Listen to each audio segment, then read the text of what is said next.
21 minutes. That's all it took for Morocco to expose Brazil. Sibéry chips it over Alisson, and for a second, nobody in that stadium says a word. Brazil, five-time champions, the most feared name in football history, a squad worth hundreds of millions of dollars, built specifically to win a sixth World Cup. So why, in the very first half of their very first match, did they look like this? I've watched a lot of Brazil games, and I'll be honest with you, this didn't look like Brazil to me. Not the rhythm, not the movement, not the confidence we're used to seeing from this badge. Think about the names on that team sheet: Vinicius Jr., Raphinha, Casemiro, Bruno Guimarães. Even without Neymar, this is one of the most talented squads at the entire tournament. So when a team with this much individual quality looks disjointed, slow to react, and short on ideas, that's not bad luck. That's a real problem. This is Sidix Docs, and today we're not just recapping a scoreline. We're breaking down exactly what's wrong with this Brazil squad and whether it can actually be fixed.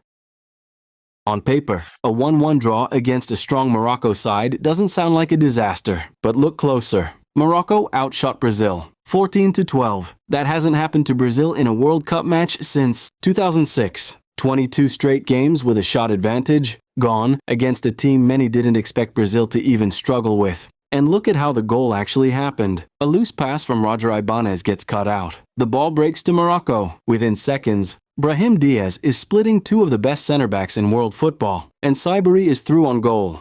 That's not bad luck. That's a structural breakdown. A team not organized enough to recover when possession is lost. A draw can hide a lot of problems. This one hid plenty. Vinicius scored. Everyone's calling it brilliant. And it was, as an individual moment. But watch the build-up. He exchanges passes with Bruno Guimarães, takes it himself, creates the shot almost entirely alone. That's not a system working. That's one world-class player bailing out 10 others. And Raphinha? For most of the match, he wasn't even getting the ball in dangerous areas. He was dropping deep to find possession instead of receiving it high up the pitch. That's not the role he's supposed to play. This is the tiki-taka nation, the country that's supposed to suffocate opponents with quick, patient passing, triangles, movement, rhythm. Instead, Brazil looked disconnected. Gaps between midfield and attack. Players isolated, waiting for something to happen instead of making it happen. When your only route to goal is one player creating something from nothing, that's not a tactical plan. That's a backup plan being used as the main one. Now here's the question everyone's avoiding. Would Neymar have fixed this? Logically, Neymar's biggest strength was never just scoring goals. It's his ability to drop into pockets of space, draw 2 or 3 defenders toward him, and open up exactly the kind of gaps Morocco closed down all match. That's precisely what was missing. But here's the counter-argument, and it's the one I actually believe matters more.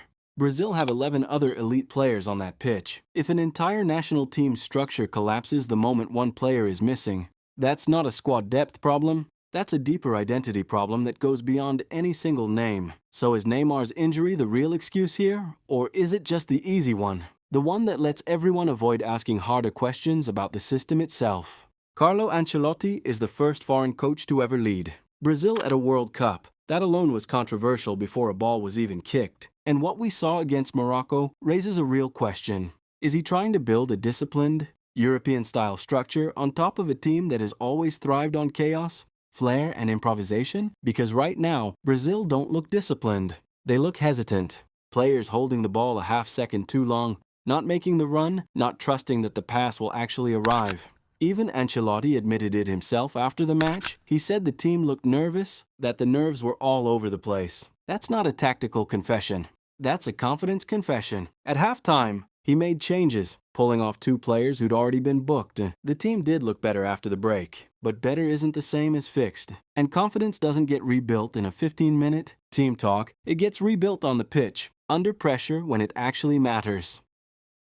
Brazil beat Haiti 3-0. Matheus Cunha scored twice off the bench. Vinicius added a third. And on the scoreboard, that looks like a team that's fixed its problems. But Haiti are ranked A2nd in the world. Beating them comfortably isn't proof of anything. It's the minimum expectation. And tellingly, Brazil eased off in the second half once the game was won. Instead of continuing to press their advantage, the real question isn't whether Brazil can beat Haiti. It's whether the same disconnection, the same over-reliance on individual moments, comes right back the moment they face a team that can actually punish it. Brazil top Group C right now. Level with Morocco on points but ahead on goal difference. On paper, things look fine. But paper didn't show the cracks against Morocco either.